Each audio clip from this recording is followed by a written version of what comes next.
So I want to make a really sick exhaust system for this mini bike that I'm making. And I actually have 2 trumpet exhausts. Well, this one actually got chopped because I had to get a muffler on there. But if we go ahead and we pull that off, I saved the tip because I knew this day was going to happen. We could actually weld that back onto the pipe. Now you might be wondering, why do I want 2 trumpet exhausts? We're going to connect the 2, obviously. I own a welder now. But yeah, first I have to connect this trumpet back to this exhaust. And I also have to repair this pipe too because it did crack down there. But that's no issue. I'll be right back when I actually weld that up. And boom, there we go. We got the end of the trumpet welded back to the pipe. That was honestly pretty easy, and it was actually really fun to do. If you guys like working with metal, I highly suggest you buying a cheap welder. I literally spent $150 at Harbor Freight for that, and I'm welding together pipes like this. And we also welded up the cracks down there. Now it's actually time to make a dual exhaust. Holy shit. I'm so hyped to do this, but honestly don't know how I'm gonna do this, so I'll get back to you guys when I figure that out, I guess. Alright, so I thought about it a little bit. Let's just go ahead and full send and cut out these lines that I marked right here. This is going to be sick.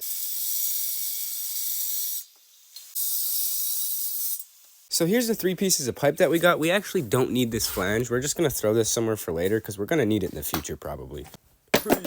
Now, if we take this piece of pipe that we cut off, we can actually go ahead and match this up pretty good. So I got the pipe and everything off the bike, and we got it in a couple pieces. We're just going to go ahead and figure out how to attach this to there while making these 2 pipes even with each other, as well as like the space right here even with each other. I'm going to go ahead and figure this out off camera. I'll be right back when I do that. After putting tons and tons of thought into it, we finally got our exhaust started. So we actually did cut open the pipe right there, and we're actually going to connect it like this. I cut this piece out right here, and we're actually going to put it there like this, and then we're just going to weld up some plate in there in the middle. That should seal pretty good. And yes, everything does fit in the frame. I'm gonna weld everything together and I'll get back to you guys when I'm done. And there you go. Holy crap, guys. After like 3 hours, we finally got the dual mini bike exhaust made. This thing was made pretty freaking well too. Like, look at that. I sealed it really good where they actually connected with another piece of metal, and I welded them together, and then I actually grounded those welds flush. And holy crap, does this thing look nice. Now, time to see if it'll actually fit on the frame. This looks freaking insane. This honestly turned out a lot better than I thought it was going to turn out.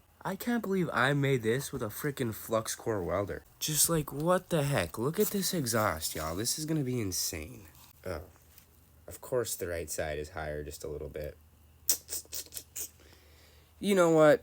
Fuck. You know what? I don't even care because this thing just looks so freaking nice. Realistically, too, we could literally just cut this out just a little bit and just bend it a little bit that way, and boom, yeah, perfect. All I know is that this exhaust is going to be so freaking loud. So here we are, my first ever custom exhaust, and it went pretty dang well, I'd say. I'm going to actually sandblast this thing tomorrow and polish it, so it looked like the original pipe to begin with, but yeah, this project went extremely well, and I absolutely love how it turned out. I think I'm going to add a support right here in the end in the middle too,